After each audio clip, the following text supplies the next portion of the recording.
Hi, everyone. I don't know if you can hear the sound in the background. I mean, we're having the most astonishing wind that I haven't seen here in Nuduk in more than 10 years. Trees are falling down, branches everywhere. It's scary to walk outside, really it is. Today I really want to talk about ultra-processed foods, only because the way that I see things, it is probably very different to the way most people understand. I came across some statistics yesterday, and I just wanted to read them to you. In 2010, ultra-processed food, 60% of the calorie consumption, or 60% of the calorie consumption, 2010, and over 90% of the added sugar intake in the United States. 60%, I didn't realize that it was that much. In England, 2024, can you believe this one? Toddlers in the United Kingdom, ultra-processed food made up 47% of the calorie intake at 21 months. So almost 50% of the calorie intake at 21 months was ultra-processed foods. That's astonishing. And that increased to 80% by the age of 7. I mean, what kind of food do people eat in the United States, in the UK? These are terrible statistics as far as I'm concerned. I mean, what do we mean by ultra-processed foods? We're talking about industrial foods, foods that come out of factories. They've got all kinds of additives, preservatives to make sure that the shelf life is infinite. It's got salt and it's got sugar in, it's got protein isolates, fats, and probably the fats that are there are, I mean, whatever they use is industrial oils that are processed as well. So whatever's going into ultra-processed foods is made from ultra-processed ingredients, coloring matter, emulsifiers, and flavorings. All that goes into ultra-processed foods. And why is that scary to me? Well, it's scary because people, it seems to me, that we don't understand the difference between quantity and quality. I mean, does it make a difference, the quality of the food that you eat? Well, these are statistics I came across also. People that eat ultra-processed foods, 21% increased risk of dying early from any cause, all kinds of causes, of course, depending on your own constitution. 60% increased risk of dying of heart disease. 66% increased risk. I mean, do people not get that? Increased risk of cognitive impairment. Every 10% increase in ultra-processed foods increased depression by 10%. Every 10%, more depression. And what happens if you got depression?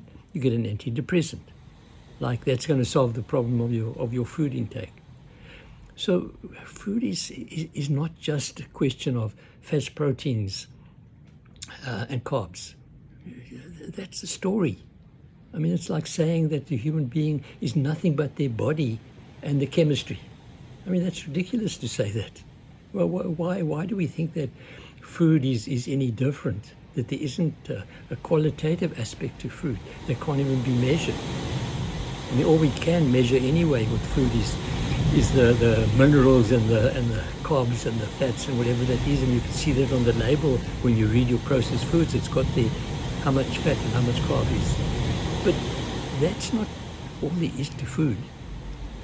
Food is a living thing. It's got depth to it.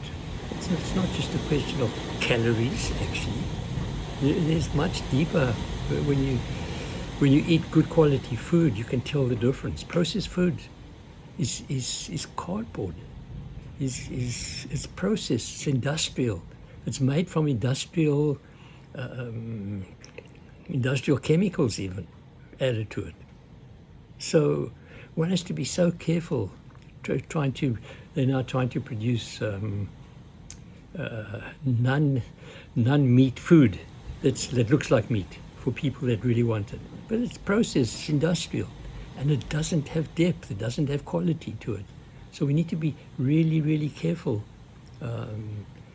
So processed foods, fast foods, breakfast cereals, those are all sweetened beverages, packaged foods, anything in a package. Anything in a package is nearly always processed. Read the labels carefully, read what it contains, and just remember that what they're measuring is not all there is to food. As I said, any more than a human being is just a body mass filled with chemicals, as if that's what we are. We're much more than that. Our animals are not just, again, just a body. Our cat and dog are living systems that have depth to them. They have character. And the character makes a difference. And if you're eating vegetables even today that are not grown organically, are grown with chemicals, then there's a difference in the quality of that. It's not just matter. It's matter, energy, information. I keep pointing that out over and over again. So we need to take some care in what we put into our mouth. Of course, that applies to everything in our life. You know, it applies to our house and the objects in our house. All these are not just matter objects. They have quality to it, and why we like certain chairs to sit in, certain clothes to wear. All of them are not just matter. There's a quality to it that is there too. So we need to really take some care with this physical body as well by giving it quality food. If you take in 50% ultra-processed foods, imagine what your body's going to be like in a few years' time. You're going to have an ultra-processed body. Because the food, why are you eating food? You're eating food because of not just because of calories, because they've got nutrients in. And those nutrients are essential nutrients to the body. And if you're eating ultra-processed foods, plastic foods, that's going to be incorporated into every single cell in your body. The cell becomes less dynamic, less alive if it's got synthetic chemicals in it. Your liver starts to become heavy. It's not light and open and functioning and fluid and excited about life. Not anymore. If you're eating ultra-processed foods, you get an ultra-processed body, and it doesn't function well. So please take some care. Turn it around from 80% ultra-processed food to 10%. I'm not saying people like it. I'm not saying there's nothing wrong. There is something wrong, but it's okay to take 10%, but not 50%, not 80%, and certainly not give your toddler food that is ultra-processed. Have a good day.